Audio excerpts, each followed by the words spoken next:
Good morning. Good morning. We are here with Professor Greg Sells, who has been conducting this training on instructional design. Professor Greg, we would like to ask you, what is your overall comment on the running of this training?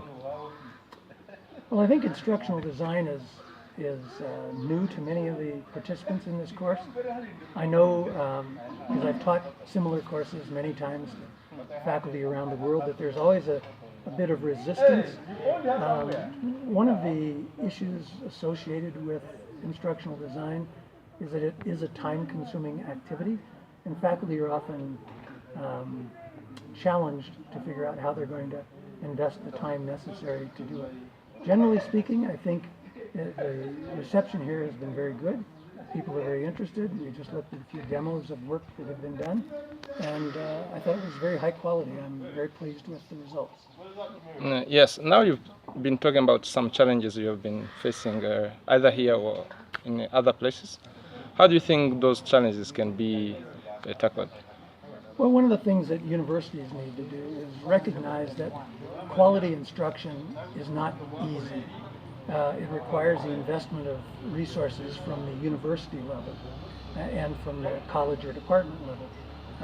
The university leadership needs to recognize the efforts that faculty have to put into course design and redesign and make some accommodation for that.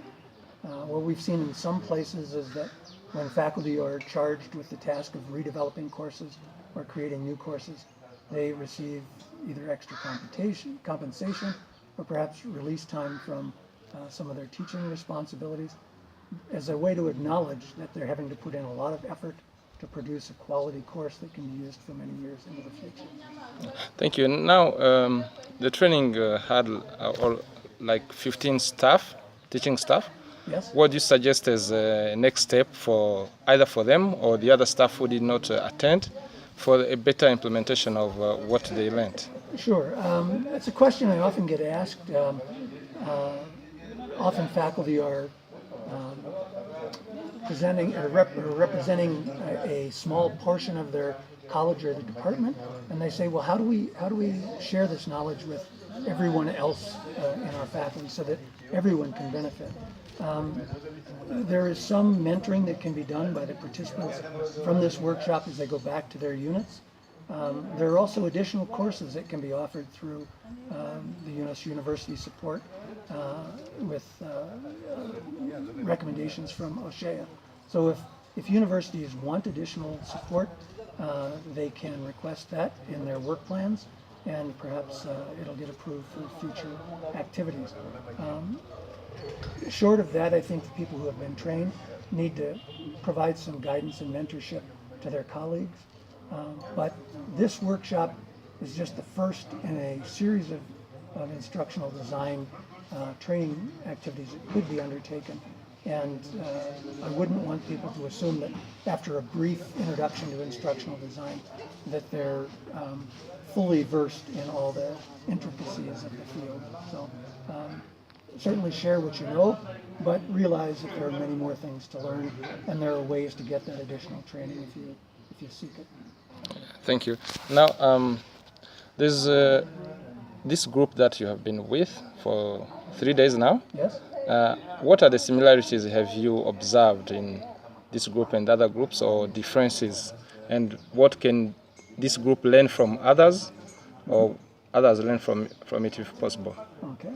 Well, as you're aware, I believe, I teach both the instructional design and e-learning workshops. And I find that groups like this group, particularly the younger faculty, those that are mid-30s and younger, are very interested in using technology. They gravitate very quickly to the use of the technology tools. Right now you're using your tablet to video this. I find that that's a pretty common theme across the groups that I work with. Younger faculty are quick to embrace the technology, and I think to embrace the idea of instructional design as a systematic process. They're more, in my experience, more likely to take what they've heard and learned in these classes and apply it to their course redesign and development.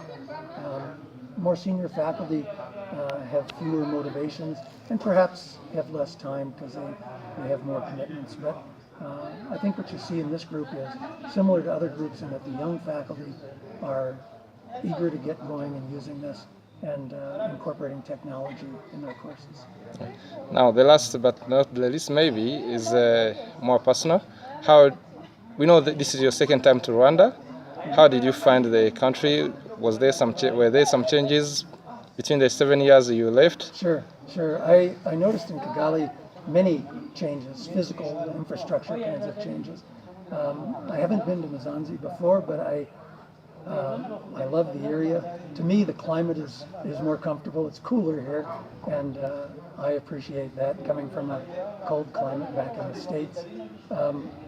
I find the people lovely, the scenery spectacular, and I wish I had more time to spend in the area working with faculty, visiting universities, and also taking advantage of the natural resources like Volcanoes Park, which is a stone throw from here. Is there something you'd like to say last for our viewers and maybe the students? Well, I think as a closing comment, I would encourage everyone, whether you've been in a workshop, whether you're a student, whether you're a faculty person, to look at instructional design and e-learning as ways to improve what universities do as they go forward. I really think these are two fields of study and fields of work that can be applied in universities by faculty to really enhance their instruction, increase the reach, and also to accommodate the emerging student population who've grown up using technology, expect to see technology in their courses, and to take courses completely online. So I would encourage everybody to just sort of explore these opportunities and see how they might be integrated into the institutions here in Rwanda. Thank you, Professor Greg. You're very welcome. I'm happy to be here. Thank you very much. You're welcome, and good luck.